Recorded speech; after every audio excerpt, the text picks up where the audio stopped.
Buenos días, buenas tardes, buenas noches, espero que estén de lo mejor. Vamos a seguir compartiendo con más de los grandes iniciados.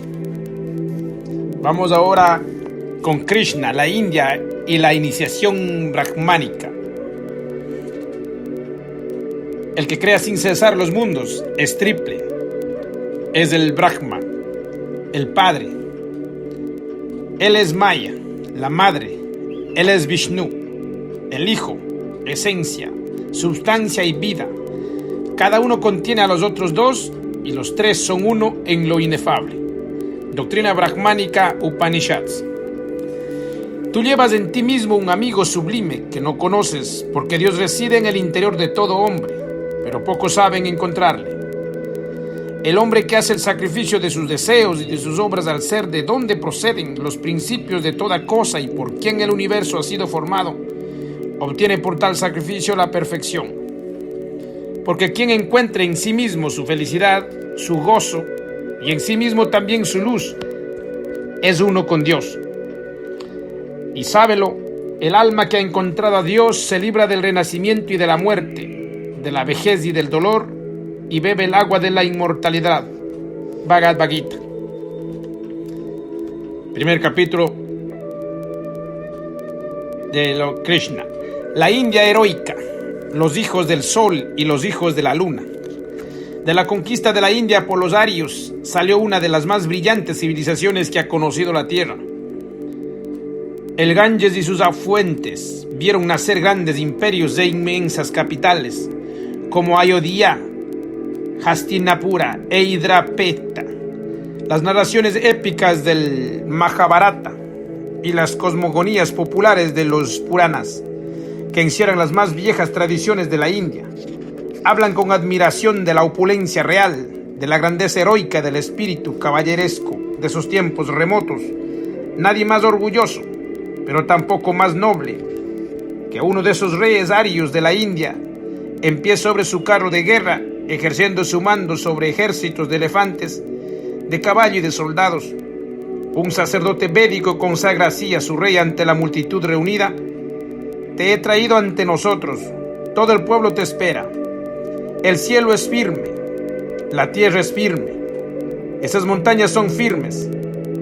Que el rey de las familias sean firme también. En un código de leyes posterior, el Manava Dharma Sastra, se lee: esos amos del mundo que ardientes pasan deshacerse unos a otros, despliegan su vigor en la batalla sin jamás volver a la cara. Suben después de su muerte directamente al cielo.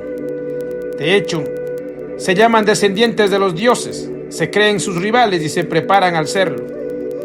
La obediencia filial, el valor militar con un sentimiento de protección generosa hacia todos, de ahí el ideal del hombre. En cuanto a la mujer, la epopeya india, humilde sierva de los brahmanes, no nos la muestra más que bajo los rasgos de la esposa fiel. Ni la Grecia ni los pueblos del norte han imaginado en sus poemas esposas tan delicadas, tan nobles, tan exaltadas como la apasionada Sita o la tierna Damayanti. Lo que la epopeya india nos dice es el misterio profundo de las mezclas de razas y la lenta incubación de las ideas religiosas que trajeron a los cambios profundos en la organización social de la India védica. Los arios, conquistadores de una raza pura, se encontraban en presencia de razas muy mezcladas y muy inferiores, en que el tipo amarillo y rojo se cruzaban sobre un fondo negro en matices múltiples. La civilización india nos aparece así como formidable montaña, llevando en su base una rara melaniana, mestizos a sus lados y los arios puros en el vértice. La separación de castas no era rigurosa en la época primitiva y grandes mezclas tuvieron lugar entre aquellos pueblos. La pureza de la raza conquistadora se alteró de más en más con los siglos, pero hasta nuestros días se nota el predominio del tipo ario en las clases elevadas y del tipo melaniano en las clases inferiores. De los bajos fondos turbios de la sociedad india se elevó siempre, como los miasmas de la maleza mezclados del olor de las fieras, un vapor ardiente de pasiones, una mezcla de languidez y de ferocidad. La sangre negra excesiva ha dado a la India su color especial. Ella ha afinado y afeminado a la raza. Lo maravilloso es que a pesar de estas mezclas, las ideas dominantes de la raza blanca hayan podido mantenerse en el vértice de aquella civilización a través de tantas y complicadas revoluciones. He aquí bien definida la base étnica de la India. Por una parte, el genio de la raza blanca con un sentido moral y sus sublimes aspiraciones metafísicas. Por otra parte, el genio de la raza negra con sus energías pasionales y su fuerza disolvente. ¿Cómo se tradujo ese doble genio en la antigua historia religiosa de la India? Las más antiguas tradiciones hablan de una dinastía solar y de una dinastía lunar.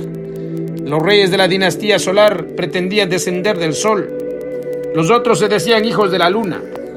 Pero ese lenguaje simbólico ocultaba dos concepciones religiosas opuestas y significaba que las dos categorías de sus soberanos se relacionaban con cultos diferentes.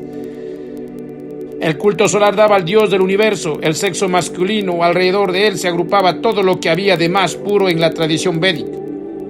La ciencia del fuego sagrado y de la oración, la noción esotérica del Dios supremo, el respeto a la mujer, el culto de los antepasados, la monarquía electiva y patriarcal. El culto lunar atribuía a la divinidad el sexo femenino, bajo cuyo signo las religiones del siglo ario siempre han adorado a la naturaleza y frecuentemente a la naturaleza ciega, inconsciente, en todas sus manifestaciones violentas y terribles.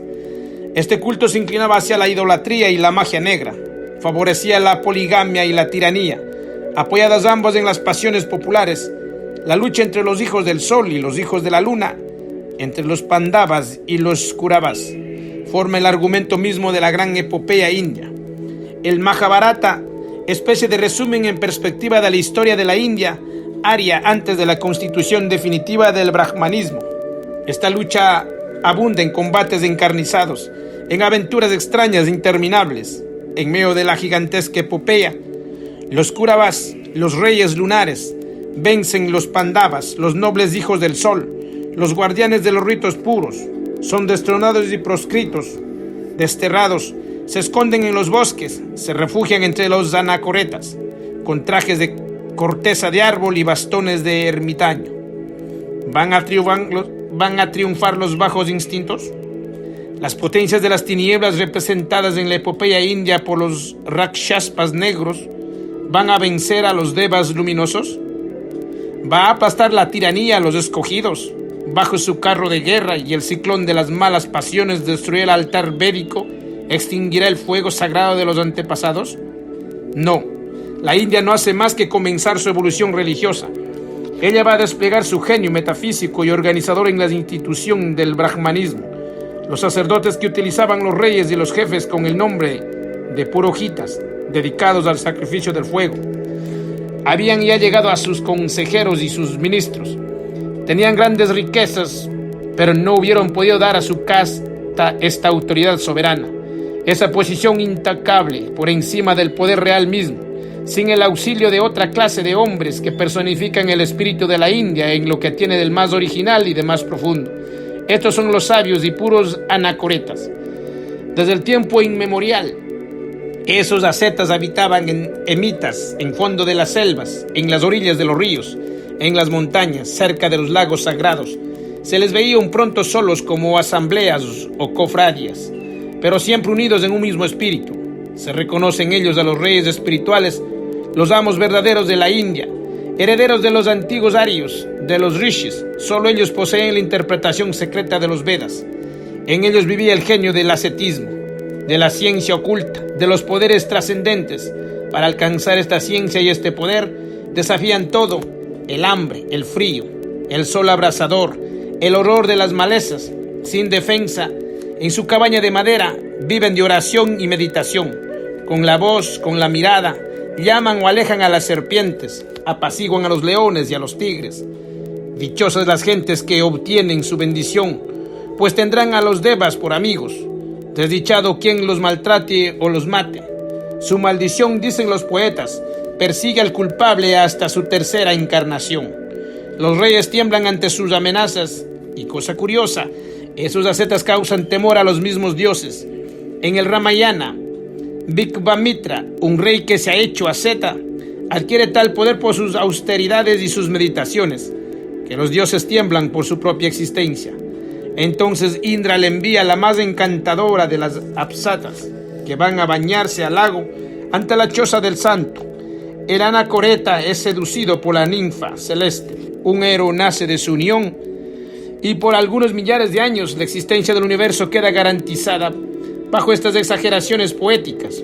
Se adivina el poder real y superior de los anacoretas de la raza blanca, que con adivinación profunda y voluntad intensa gobiernan el alma tempestuosa y pasional de la India desde el fondo de sus selvas. Del seno de la cofradía de los anacoretas debían salir la revolución sacerdotal, que hizo la India la más formidable de las teocracias, la victoria del poder espiritual sobre el poder temporal, del anacoreta sobre el rey, de donde nació la potencia del brahmanismo, fue conseguida por un reformador del primer orden, reconciliando los dos genios en lucha de la raza blanca y de la raza negra. Los cultos solares y los cultos lunares. Ese hombre divino fue el verdadero creador de la religión nacional de la India. Además, por su doctrina, ese potente genio lanzó al mundo una idea nueva de un alcance inmenso, la del verbo divino, de la divinidad encarnada y manifestada en el hombre. Este primer Mesías, este hermano mayor de los hijos del Dios, fue Krishna. La leyenda tiene como interés capital en el que resume y dramatiza toda la doctrina brahmánica, aunque ha quedado como esparcir y flotante en la tradición por razón de que la fuerza plástica falta absolutamente en el genio indio. La narración confusa y mítica del Vishnu Purana contiene, sin embargo, datos históricos sobre Krishna, de un carácter individual y saliente. Por otra parte, el Bhagavad Gita, ese maravilloso fragmento interpolado en el gran poema del Mahabharata, y que los brahmanes consideran como uno de sus libros más sagrados, contiene en toda su pureza la doctrina que se le atribuye. Leyendo esos dos libros, la figura del gran iniciador religioso de la India se me ha parecido con la persuasión de los seres vivos. Contaré pues la historia de Krishna, extrayendo mis materiales de esas dos abundantes fuentes, de la que una representa la tradición popular y la otra de los iniciados. Segundo, el rey de Madura.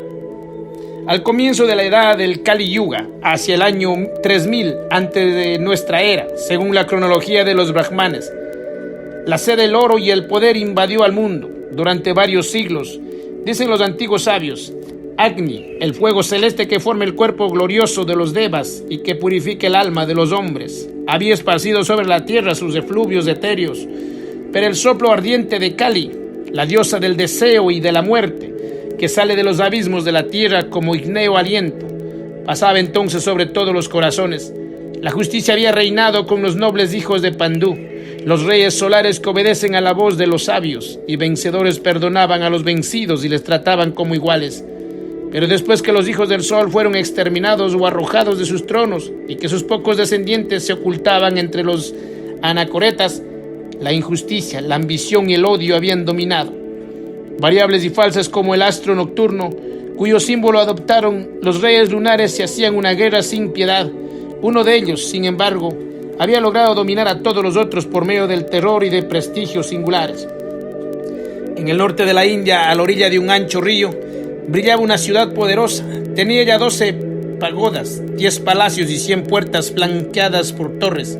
Multicolores estandartes, semejantes a serpientes aladas, flotaban sobre sus altos muros. Era la altiva Madura, inexpugnable como la fortaleza de Indra. Allí reinaba Kansa, de corazón tortuoso y alma insaciable. El rey no sufría a su lado más que a los esclavos. No creía poseer más que lo que había sometido, y lo que poseía no le parecía nada al lado de lo que le quedaba por conquistar. Todos los reyes que reconocían los cultos lunares le habían rendido vasallaje, pero Kansa pensaba someter toda la India, desde Lanka hasta el Limabad. Para llevar a cabo este proyecto, se alió con Kalayeni, señor de los montes, Vindhya, el poderoso rey de los Yavanas, los hombres de cara amarilla.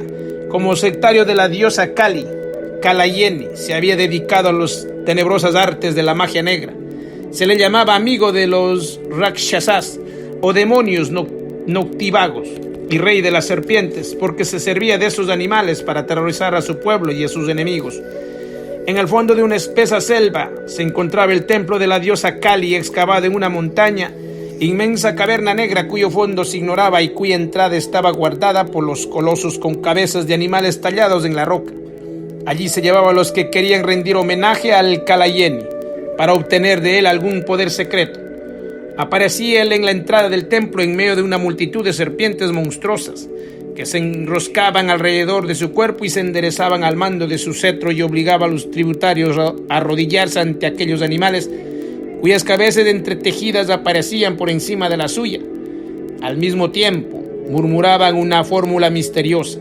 Los que habían ejecutado ese rito y adoraban a las serpientes obtenían, a lo que se decían, inmensos favores y todo lo que deseaban, pero caían irrevocablemente bajo el poder de Kalayeni, y de lejos o de cerca eran ya sus esclavos. En cuanto trataban de desobedecerle, creían ver ante ellos al terrible mago rodeado por sus reptiles, y se veían cercados por sus cabezas silbantes. Paralizados por sus ojos fascinadores, Kansa pidió a Kalayeni su alianza. El rey de los Yavanas le prometió el imperio de la tierra con la condición de casarse con su hija. Altiva como un antílope y flexible como una serpiente era la hija del rey mago, la hermosa Nisumba, con sus arrancadas de oro y sus senos de élbano. Su cara parecía una nube sombría, matizada por la luna con reflejos azulados, sus ojos dos relámpagos, su boca ávida, la pulpa de un fruto rojo con piñones blancos en su interior. Se hubiese dicho que era Kali misma, la diosa del deseo. Bien pronto ella reinó como señora en el corazón de Kansa, y soplando sobre todas sus pasiones la convirtió en hoguera ardiente. Kansa tenía un palacio lleno de mujeres de todos los colores, pero no escuchaba más que a Nisumba. «Tenga yo un hijo de ti», le dijo él, «y será mi heredero. Entonces seré el dueño de la tierra y no temeré a nadie». Mas Nisumba no tenía hijos, y su corazón se irritaba. Envidiaba ella a las otras mujeres de Kansa, cuyos amores habían sido fecundos. Hacía multiplicar a su padre los sacrificios a Kali, pero su seno continuaba estéril como la arena de un suelo tórrido. Entonces el rey Madura ordenó que se hiciera ante toda la ciudad el gran sacrificio del fuego, invocando a todos los devas. Las mujeres de Kansa y el pueblo asistieron con gran pompa. Postrados ante el fuego, los sacerdotes invocaron con sus cantos al gran Varuna, Indra, los Aquins y los Maruts. La reina Nisumba se aproximó y arrojó al fuego un puñado de perfumes con gesto de desafío, pronunciando una fórmula mágica en idioma desconocido. El humo se esperó, las llamas subieron el torbellino y los sacerdotes espantosos exclamaron: «Oh reina, no son los devas, sino los rakashasas, quienes han pasado por el fuego. Tu seno permanecerá estéril». Kansa se aproximó al fuego a su vez y dijo al sacerdote: «Entonces dime, ¿de cuál de mis mujeres nacerá el dueño del mundo?». En ese momento, Devaki, la hermana del rey, se aproximó al fuego.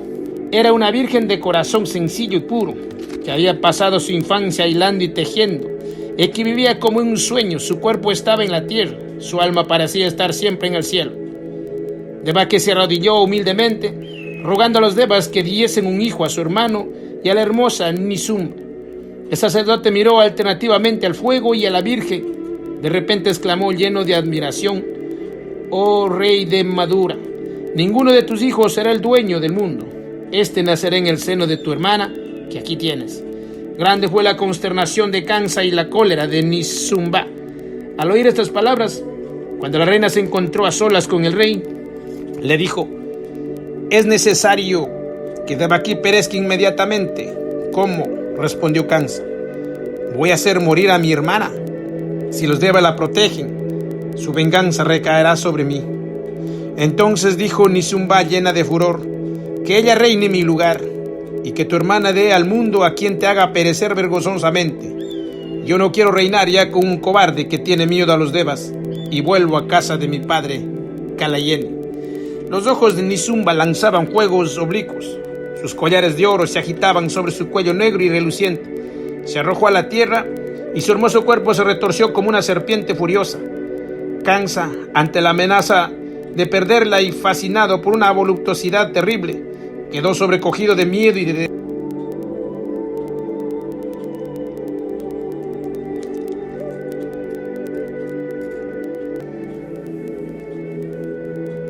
ante la amenaza de perderla y fascinado por una voluptuosidad terrible, quedó sobrecogido y miedo y de deseo.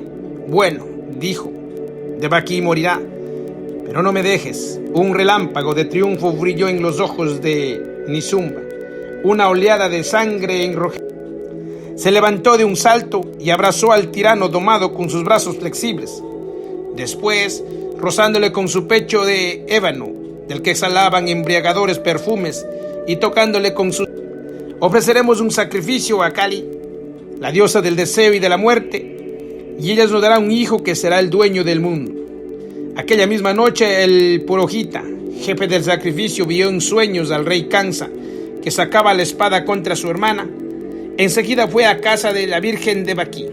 Le anunció que un peligro de muerte la amenazaba y le ordenó que huyese sin tardanza al refugio de los anacoretas. De Baki, instruida por el sacerdote del fuego, disfrazada de penitente, salió del palacio de Kansa y huyó de la ciudad de Madura sin que nadie se apercibiera. Por la mañana los soldados buscaron a la hermana del rey para matarla, pero encontraron su habitación vacía. El rey interrogó a las guardias de la ciudad, quienes respondieron que las puertas habían estado cerradas toda la noche. Pero en su sueño habían visto quebrarse bajo un rayo de luz sombríos muros de la fortaleza, y aquel rayo, una mujer que salía de la ciudad. Kansa comprendió que una potencia invencible protegía a Devaki. Desde entonces el miedo entró en su alma y odio a su hermano. Parte 3. La Virgen Devaki. Cuando Devaki, vestida de cortezas de árbol que ocultaban su hermosura, entró en las vastas soledades de los bosques gigantescos, vacilaba, rendida por la fatiga y el hambre, mas apenas hubo sentido la sombra de aquellos bosques admirables, gustado los frutos del mango y respirado la frescura de un manantial, se reanimó como una flor. Al principio penetró bajo bóvedas enormes, formadas por troncos macizos, cuyas ramas se resplantaban en el suelo y multiplicaban al infinito sus arcadas. Durante largo tiempo marchó por allí el abrigo del sol, como a través de una pagoda sombría sin salida. El zumbido de las abejas, el grito de los pavos reales en celo, el canto de los coquilas y de 1000 pájaros, la traían y animaban más y más. Los árboles aparecían más inmensos, la selva más profunda y más enmarañada. Los troncos se sucedían, los follajes se convaban en cúpulas, en portadas más y más grandes. A veces Devaki se deslizaba por verles senderos, por donde el sol penetraba en torrentes de luz y donde yacían troncos derribados por la tempestad. A veces se detenía bajo glorietas de mangos y de azocas, de las que pendían guirnaldas de lianzas y lluvias de flores. Los gamos y las panteras saltaban en la maleza. Con frecuencia también los búfalos rompían las ramas, o bien una horda de monos pasaban por los follajes, lanzando gritos. Marchó ella así durante todo el día. Hacia la noche, sobre un bosquecillo de bambúes, advirtió la cabeza inmóvil de un prudente elefante que miró a la Virgen con aire inteligente y protector y levantó su trompa como para saludarla. Entonces el bosque se llenó de luz y Devaki vio un paisaje lleno de paz profunda, de un encanto celeste y paradisiaco. Ante ella se extendía un estanque sembrado de los lotos nenúfares azules. Su reflejo azulado se abría paso en la gran selva como otro cielo. Púdicas cigüeñas dormitaban inmóviles en sus orillas y sus 2 gacelas bebían en sus aguas.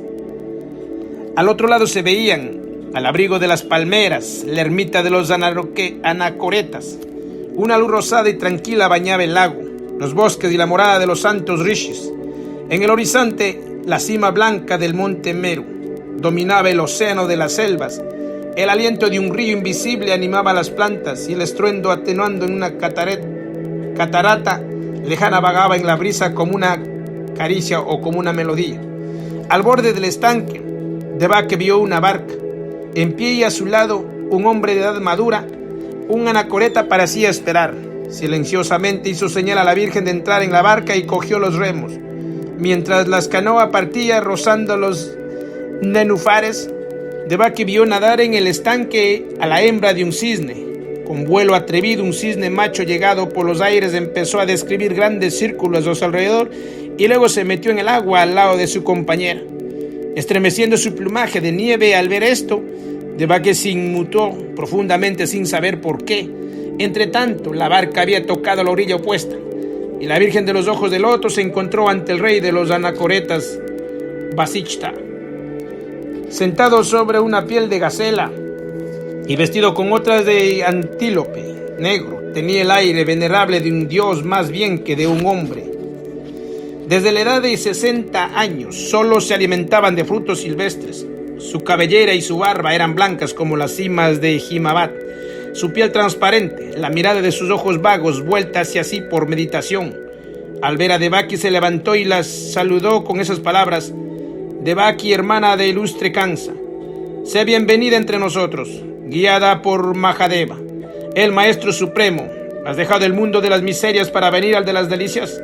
Porque ahora estás al lado de los santos rishis, dueños de sus sentidos, dichosos con su destino y deseosos del camino, del cielo. Hace largo tiempo que te esperábamos como la noche a la aurora. Nosotros somos el ojos de los devas, fijos sobre el mundo.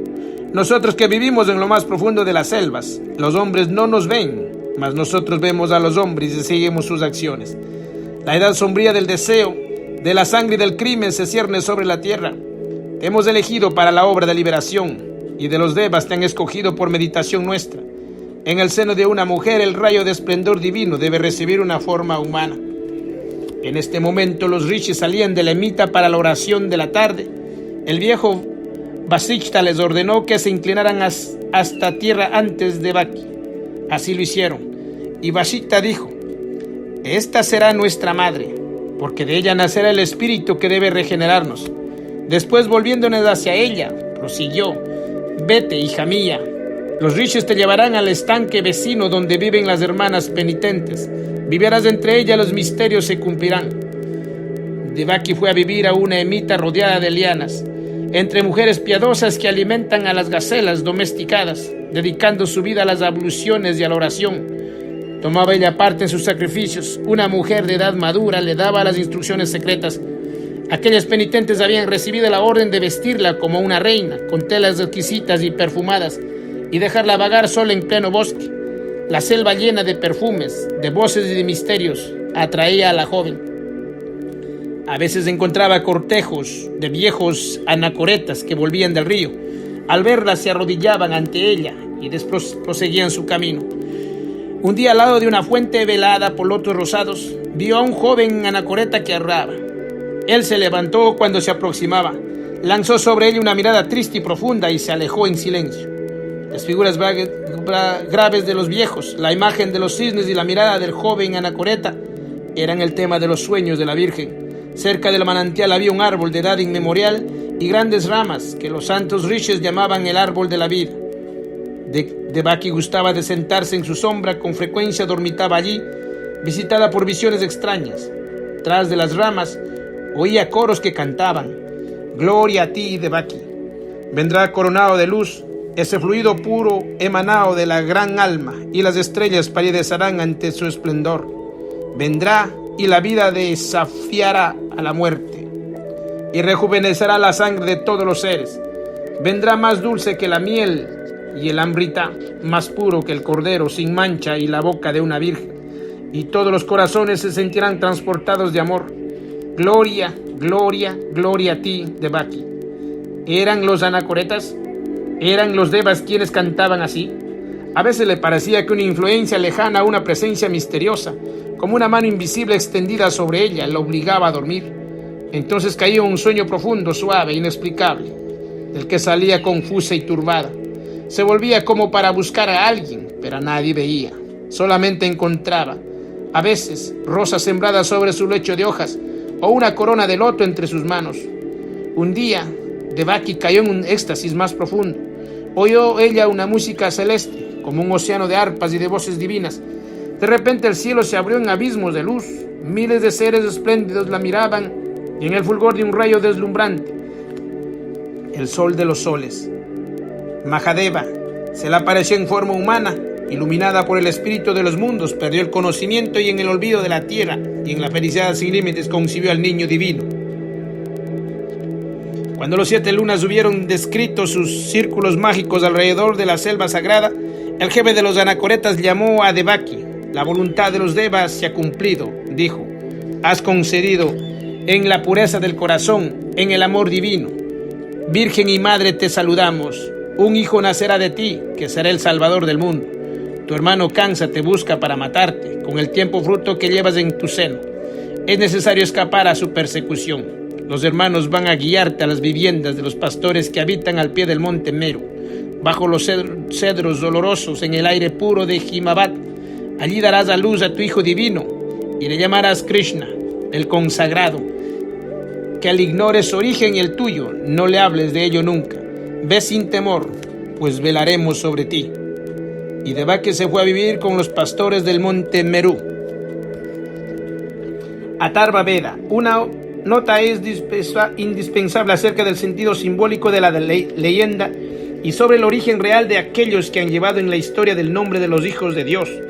Según la doctrina secreta de la India, que fue también la de los iniciados de Egipto y de Grecia, el alma humana es hija del cielo, puesto que antes de nacer sobre la tierra ha tenido una serie de existencias corporales y espirituales. El padre y la madre no engendran, pues más que el cuerpo del niño, porque su alma viene de otra parte. Esta ley universal se impone a todos y los más grandes profetas no escapan a ella. Lo que importa creer es que el profeta viene de un mundo divino, y eso los verdaderos hijos de Dios lo prueban por su vida y por su muerte. Pero los iniciados antiguos no han creído deber comunicar tales cosas al vulgo. Algunos de los que han apreciado en el mundo como enviados divinos fueron hijos de iniciados. La juventud de Krishna. Al pie del monte Meru se extendía un fresco valle lleno de praderas y dominado por vastos bosques de cedros, por donde pasaba el soplo puro del Himavat. En este alto valle habitaba un pueblo de pastores sobre el cual reinaba el patriarca Nanda, amigo de los anacoretas. Allí Devaki encontró un refugio contra las persecuciones del tirano de Madura, y allí en la morada de Nanda nació su hijo Krishna. A excepción de Nanda, nadie supo quién era la extranjera y de dónde procedía aquel hijo. Las mujeres del país dijeron únicamente: es un hijo de los Gandharvas, porque los músicos de India deben haber percibido a los amores de esa mujer que parece una ninfa celeste, una apsara. El hijo maravilloso de la mujer desconocida creció entre los rebaños y los pastores. Ante los ojos de su madre le llamaron el radiante, porque su sola presencia, su sonrisa y sus grandes ojos tenían el don de difundir la alegría. Son los genios que en toda la poesía india se supone presente a los matrimonios de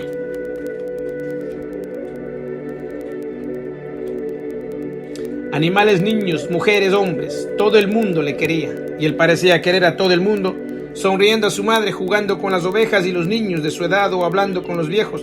El niño Krishna no tenía temor alguno, lleno de audacia ejecutaba acciones sorprendentes.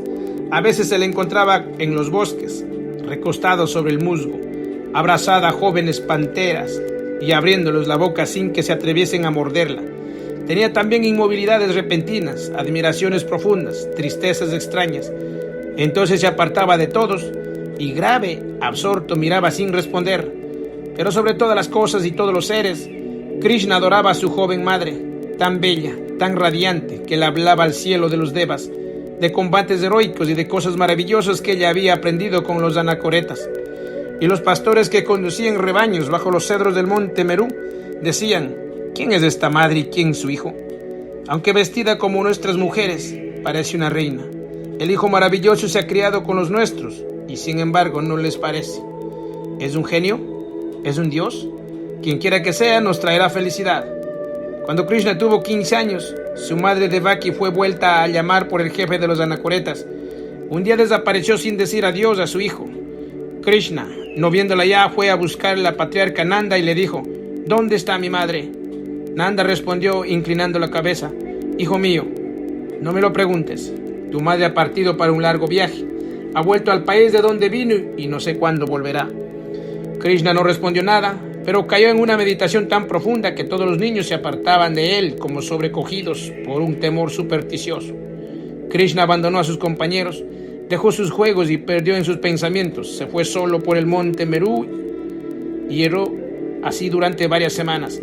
Una mañana llegó a una alta cima cubierta de árboles, desde donde la vista se extendía sobre la cordillera del Himavat. De repente divisó cerca de él un anciano de elevada estatura, vestido con el traje blanco de los anacoretas, en pie bajo los cedros gigantescos. Bañado por la luz matutina, parecía un centenario. Su barba de nieve y su frente brillaban con majestad. El joven lleno de vida y el anciano se miraron largo tiempo. Los ojos del viejo se posaban por complacencia sobre Krishna. Este quedó tan maravilloso al verle que enmudeció lleno de admiración. Aunque por primera vez le veía, le pareció conocerle. ¿A quién buscas?, dijo por fin el anciano. A mi madre. Tu madre no está ya aquí. ¿Dónde la encontraré? Al lado de aquel que no cambia nunca. ¿Pero cómo encontrar a aquel? Busca, y a ti. ¿Te volveré a ver? Sí, cuando la hija de la serpiente incite al crimen, al hijo del toro. Entonces me volverás a ver en una aurora de púrpura. Entonces matarás al toro y aplastarás la cabeza de la serpiente, hijo de Mahadeva. Sabe que tú y yo nos formamos más que uno solo en aquel. Busca, busca, busca siempre. Y el centenario extendió las manos en signo de bendición. Después se volvió dando algunos pasos bajo los altos cedros en dirección del Himavad. De pronto pareció a Krishna que su forma majestuosa se volvía transparente, después temblorosas, y desapareció en el brillo de las finas hojas de las ramas en una vibración luminosa. Cuando Krishna descendió del monte Menú, parecía como transformado. Una energía nueva irradiaba de su ser. Reunió a sus compañeros y les dijo: vamos a luchar contra los toros y los serpientes. Vamos a defender a los buenos y a subyugar a los malvados. Con el arco en la mano y la espada al cinto, Krishna y sus amigos, los hijos de sus pastores, convertidos en guerreros, comenzaron a batir la selva luchando contra las bestias feroces. Es una creencia constante en la India que los grandes ascetas pueden manifestarse a distancia bajo una apariencia visible, mientras su cuerpo queda sumergido en un sueño cataléptico. En el fondo de los bosques se oían los aullidos de las hienas, los chacales, los tigres y los gritos del triunfo de los jóvenes. Krishna mató y domó leones, hizo la guerra a reyes y libertó a tribus oprimidas. Mas la tristeza invadía el fondo de su corazón. Su alma solo tenía un deseo profundo, misterioso, oculto: encontrar a su madre y volver a hallar el extraño y sublime anciano. Recordaba sus palabras: ¿no me prometió que le vería cuando aplastase la cabeza de la serpiente? ¿No me dijo que encontraría a mi madre al lado de aquel que no cambia nunca? Pero por mucho que luchaba y vencía, no había vuelto a ver ni al viejo sublime ni a su madre radiante. Un día oyó hablar de Kalayeni, el rey de las serpientes, y pidió luchar con el más terrible de sus animales en presencia del mago negro. Se decía que aquel animal, adiestrado por Kalayeni, había ya devorado centenares de hombres y que su mirada helaba de espanto a los más valientes.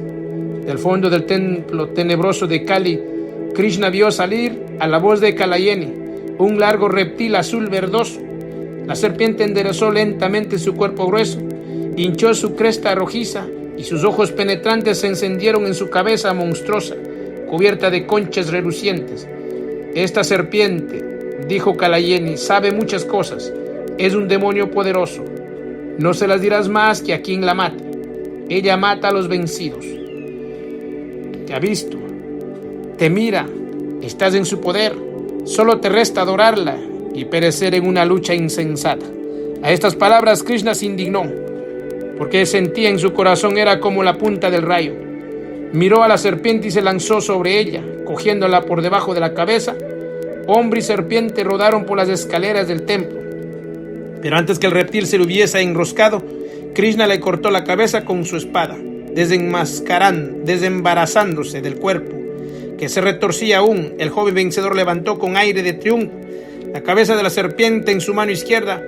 Aquella la cabeza vivía aún. Miraba a Krishna y le dijo: ¿por qué me has matado, hijo de Mahadeva? ¿Crees encontrar la verdad matando a los vivos? Insensato, no la encontrarás más que agonizando tú mismo.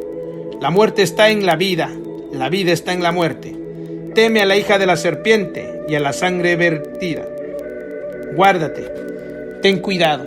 Hablando así, la serpiente murió. Krishna dejó caer la cabeza del reptil y se marchó lleno de horror.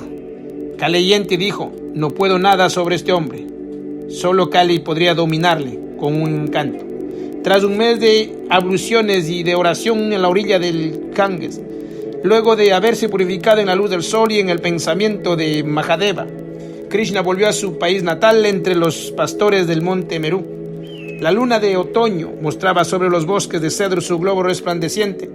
De noche el aire se embalsamaba con el perfume de los lirios silvestres, donde las abejas murmuraban durante el día. Sentado bajo un gran cedro al borde de una pradera, Krishna, cansado de los vanos combates de la tierra, soñaba en combates celestes y el infinito del cielo.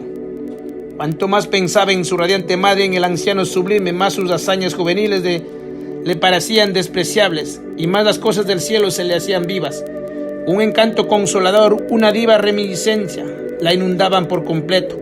Un himno de reconocimiento a Mahadeva subió de su corazón y desbordó de sus labios en una melodía suave y angelical. Atraídas por aquel canto maravilloso, las gopis, las hijas y las mujeres de los pastores salieron de sus moradas. Las primeras, al ver las mayores de la familia en su camino, volvieron a entrar enseguida. Después de simular que cogían flores, algunas se aproximaron más, llamando Krishna, Krishna, y después huyeron avergonzadas, animándose poco a poco. Las mujeres rodearon a Krishna por grupos, como gacelas tímidas y curiosas encantadas por sus melodías. Él, abstraído en el suelo de los dioses, no las veía atraídas más y más por su encanto. Las gopis comenzaron a impacientarse de que no se fijara en ellas. Nichdali, la hija de Nanda, con los ojos cerrados, había caído en una especie de éxtasis. Su hermana Sarasvati, más atrevida, se deslizó al lado del hijo de Devaki, y él le dijo con voz cariñosa: «Oh Krishna, ¿no ves que te escuchamos y que no podemos dormir en nuestras moradas? Tus melodías nos han embelesado, oh héroe adorable, y estamos aquí, encadenados a tu voz, y no pudiendo ya vivir sin ti». Cuanta más, dijo una joven, enséñanos a modular nuestras voces, enséñanos la danza.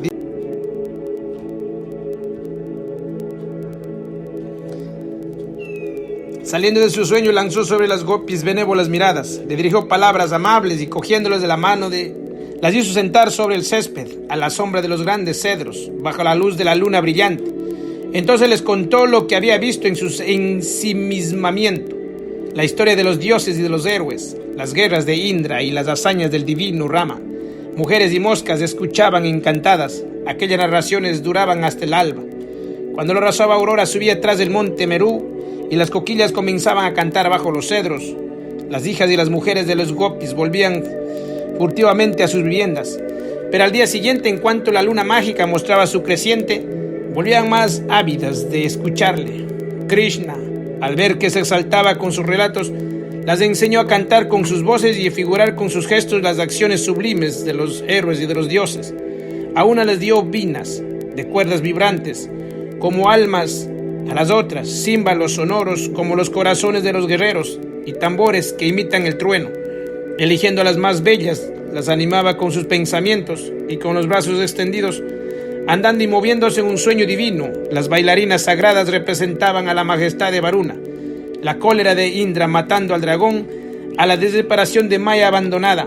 De este modo, los combates y la gloria eterna de los dioses, que Krishna había contemplado en sí mismo, revivían en aquellas mujeres dichosas y transfiguradas. Una mañana los gopis se habían dispersado, los timbres de sus instrumentos variados, de sus voces musicales y alegres se habían perdido a lo lejos.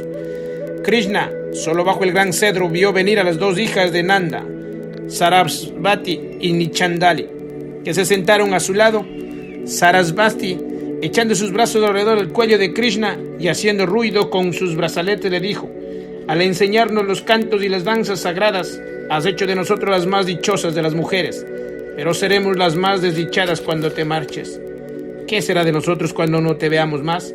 Oh Krishna, sé nuestro esposo, mi hermana y yo seremos tus mujeres fieles, y nuestros ojos no tendrán el dolor de perderte».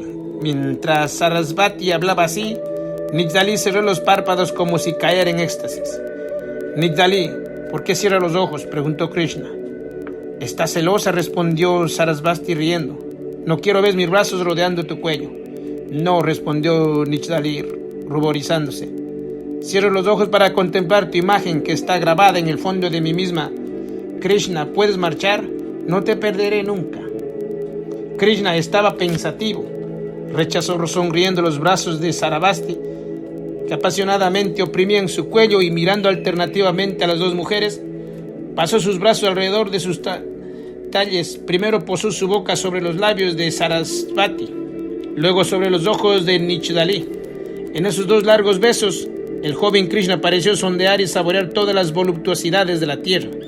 Mas de repente se estremeció y dijo: eres hermosa, oh Sarasvati, tú cuyos labios tienen el perfume del ámbar y de todas las flores. Eres adorable, oh Nichdali, tú cuyos párpados velan profundos ojos y sabes sondear tu propia alma. Os amo a las dos, pero ¿cómo voy a ser vuestro esposo, puesto que mi corazón tendrá que dividirse entre ambas? No amaré nunca, dijo Sarasvati con despecho, solo amaré con amor eterno. ¿Y qué es precioso para que ame así?, dijo Nichdali con ternura. Krishna se había levantado, sus ojos llameaban. Para amar con amor eterno, dijo, es preciso que la luz del día se extinga, que el rayo caiga en mi corazón y que un alma se lance fuera de mí hasta el fondo del cielo. Mientras hablaba, pareció a las jóvenes que creía de un codo. De repente tuvieron miedo de él y volvieron a su casa llorando. Krishna tomó solo el camino del monte Meru. La noche siguiente las gopis se reunieron para sus juegos, pero en vano esperaron a su maestro. Había desaparecido, no dejando más que una esencia, un perfume de su ser, los cantos y las danzas sagradas.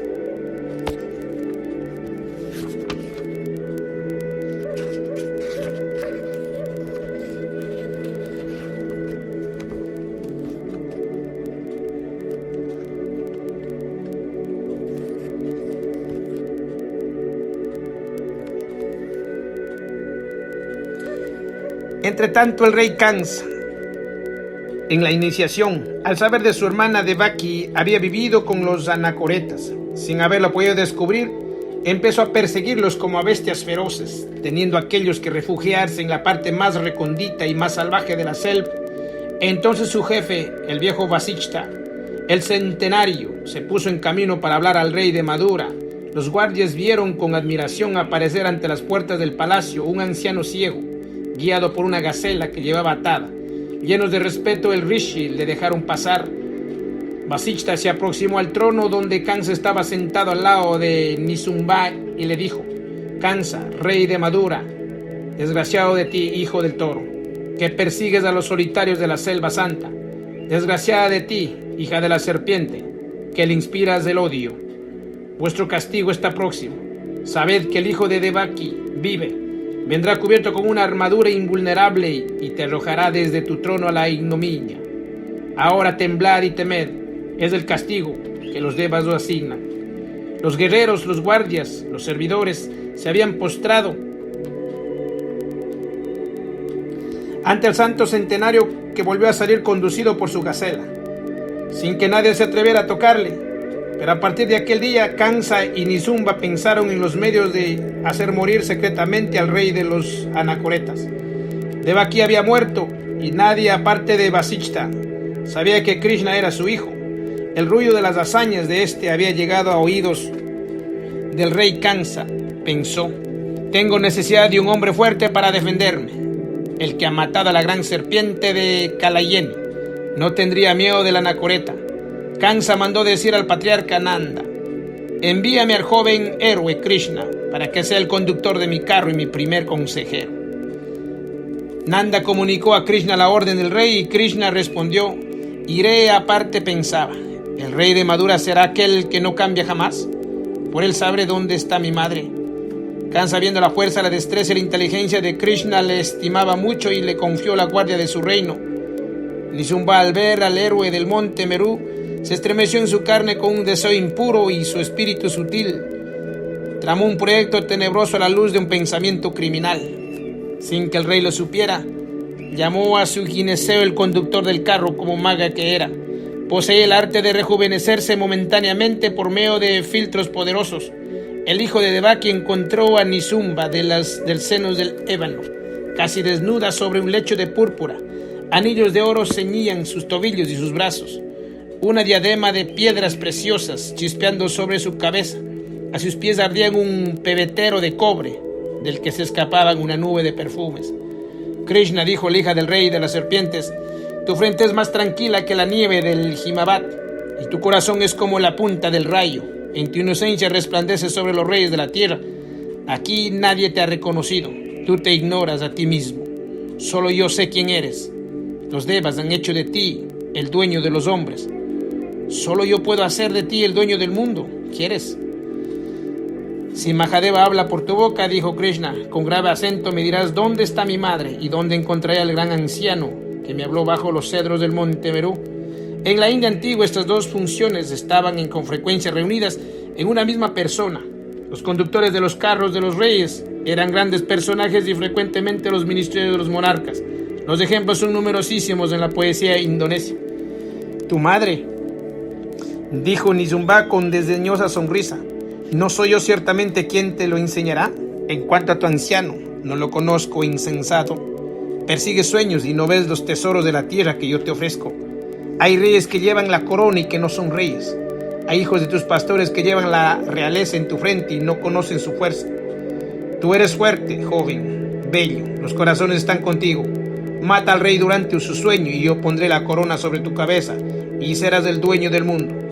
Porque yo te amo y me estás predestinado. Lo quiero, lo ordeno. Mientras hablaba así, la reina se había levantado imperiosa, fascinante, terrible como una hermosa serpiente. En pie sobre su lecho, lanzó con sus ojos negros una llama tan sombría en los ojos límpidos de Krishna, que éste se estremeció espantado. En aquella mirada, el infierno se le apareció. Vio el abismo del templo de Kali, diosa del deseo y de la muerte, y de las serpientes que allí se retorcían en una agonía eterna. Entonces repentinamente los ojos de Krishna parecieron como dos dagas. Sus miradas traspasaron a la reina de parte a parte, y el héroe del monte Meru exclamó: soy fiel al rey que me ha tomado por defensor. Pero tú sábelo, morirás. Nizumba lanzó un grito penetrante y rodó sobre su cama mordiendo la púrpura. Toda su juventud ficticia se había desvanecido, volviéndose vieja y arrugada. Krishna, dejándolo con su cólera, salió. Perseguido noche y día por las palabras de la anacoreta, el rey de Madura dijo a su conductor de carro: desde que el enemigo ha puesto el pie en mi palacio, no duermo ya en paz sobre mi trono. Un mago infernal llamado Vasista, que vive en una profunda selva, ha venido a lanzarte su maldición. Desde entonces no respiro. El anciano ha emponzoñado mis días, pero contigo no tengo nada, no lo temo. Ven conmigo a la selva maldita. Un espía que conoce todos los senderos nos conducirá. En cuanto le veas, corre hacia él y hiérele, sin darle tiempo a decirte una palabra o lanzarte una mirada. Cuando esté herido mortalmente, pregúntate: ¿dónde está el hijo de mi hermana, Devaki, y cuál es su nombre? La paz de mi reino depende de este misterio. En verdad, respondió Krishna, no he tenido miedo de Kalayeni, ni de la serpiente de Kali. ¿Quién podrá hacerme temblar ahora? Por poderoso que sea ese hombre, sabré lo que te oculta. Disfrazados de cazadores, marchaban sobre un carro tirado por caballos fogosos. El espía que había explorado la selva iba detrás. Era el principio de la estación de lluvias. Los ríos se henchían, las plantas recubrían los caminos y la línea blanca de las cigüeñas surcaban las brunas. Cuando se aproximaron al bosque sagrado, el horizonte se ensombreció. El sol se veló, la atmósfera se llenó de una niebla cobriza. Del cielo tempestuoso pendían nubes como trombas sobre la cabellera asustada de los bosques. ¿Por qué?, dijo Krishna al rey, el cielo se ha oscurecido de repente y la selva se pone negra. Lo sé, dijo el rey Madura. Es Vasita, el malvado solitario que ensombrece el cielo y riza contra mí el bosque maldito. Pero Krishna, ¿tienes miedo? Aunque el cielo cambie de aspecto y la tierra de color, nada temo. Entonces avanza. Krishna fustigó a los caballos y el carro entró bajo la sombra espesa de los baobabs, corriendo algún tiempo con velocidad maravillosa, pero la selva se volvía cada vez más salvaje y más terrible. Los relámpagos, la iluminación, el trueno retumbó. Jamás, dijo Krishna, he visto el cielo tan negro ni retrocederse así los árboles. Bien poderoso es tu mago. Krishna, matador de serpientes, héroe del monte Meru, ¿tienes miedo? Aunque la tierra tiemble y el cielo se hunda, no tengo miedo. Entonces adelante. De nuevo el intrépido conductor fustigó a los caballos y el carro continuó su carrera. Entonces la tempestad se volvió tan espantosa que los árboles gigantes se inclinaron. La selva sacudía, gimió como estremecida por el alarido de 1000 demonios. El rayo cayó al lado de los viajeros. Un boabad roto obstruyó el camino. Los caballeros se detuvieron y la tierra tembló. ¿Es pues un dios de tu enemigo?, dijo Krishna. Porque Indra mismo le protege. Tocamos el objeto, dijo el espía del rey. Mira este sendero entre el césped. Al final se ve una cabaña miserable. Allí habita Vasishta, el gran Muni. el que alimenta a los pájaros, temido por las fieras y protegido por una gacela.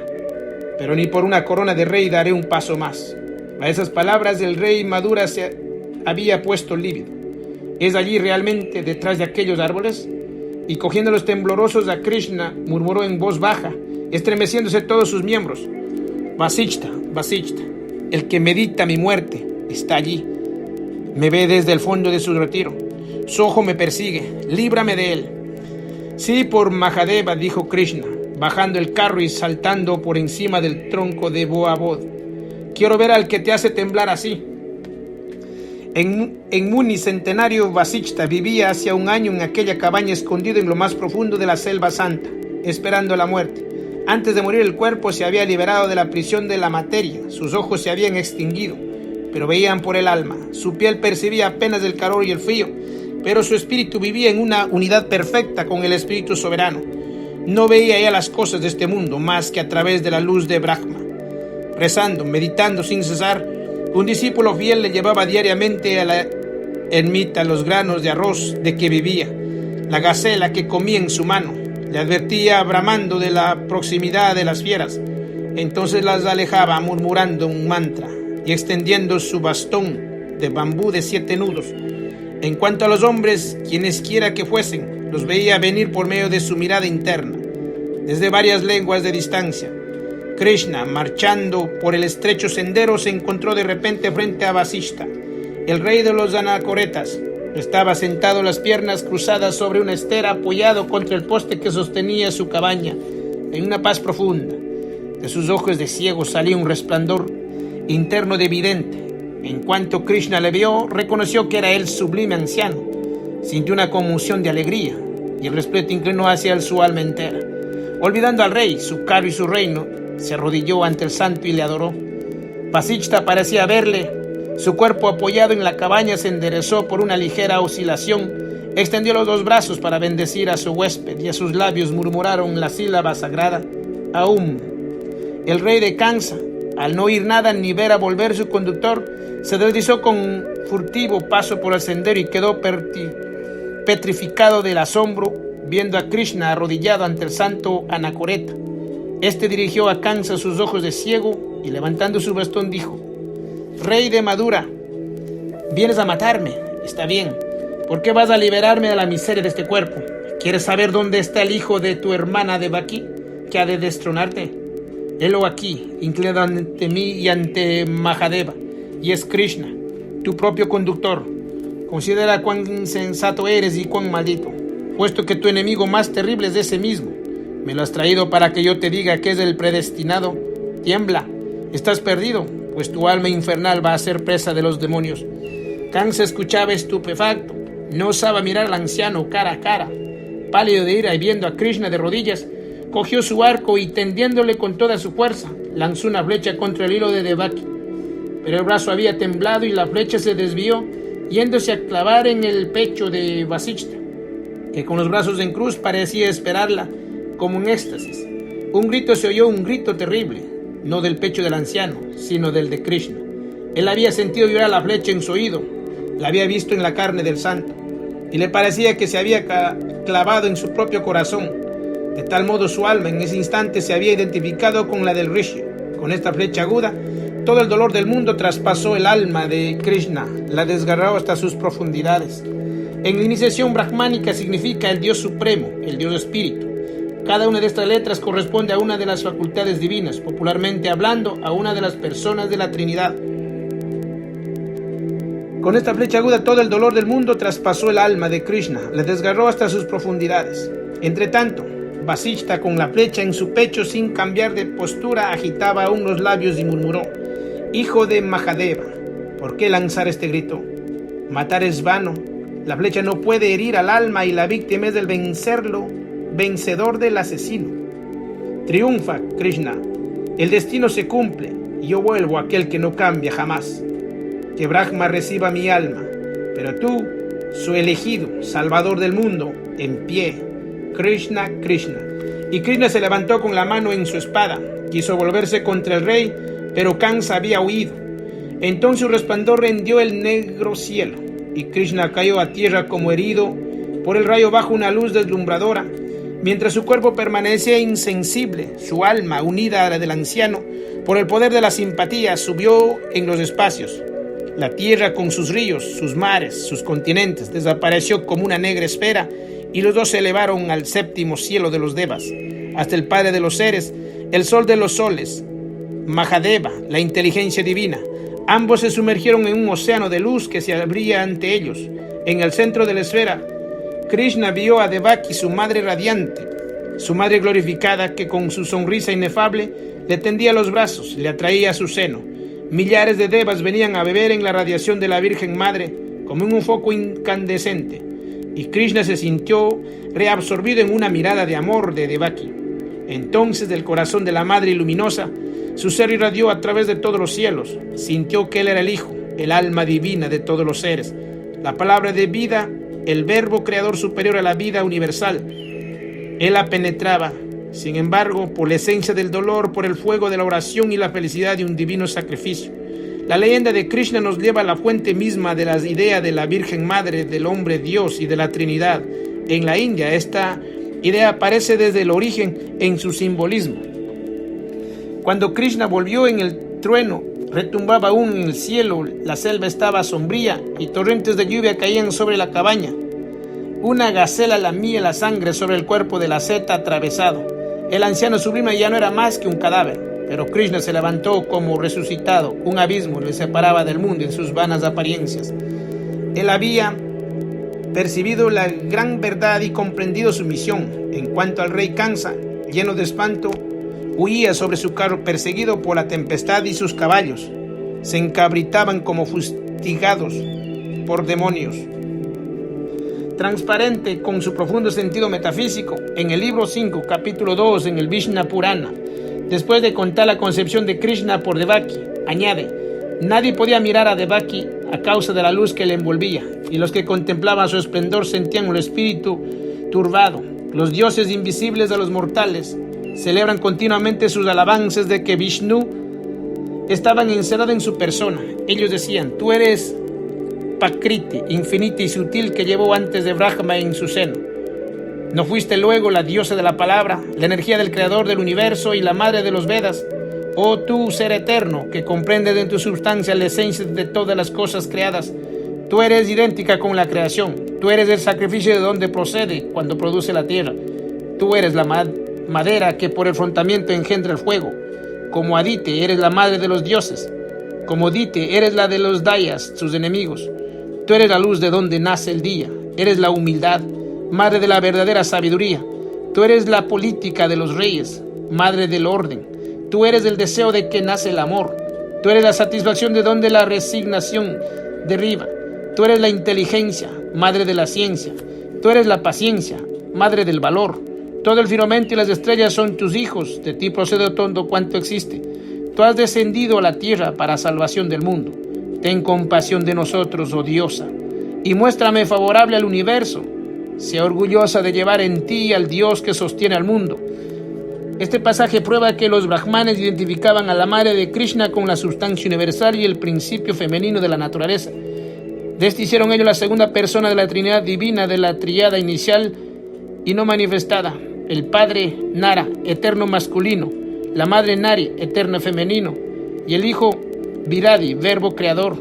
Antes son las facultades divinas, en otros términos, del principio intelectual, el principio plástico, el principio productor. Los tres constituyen la natura naturans, para emplear un término de Spinoza. El mundo organizado, el universo vivo.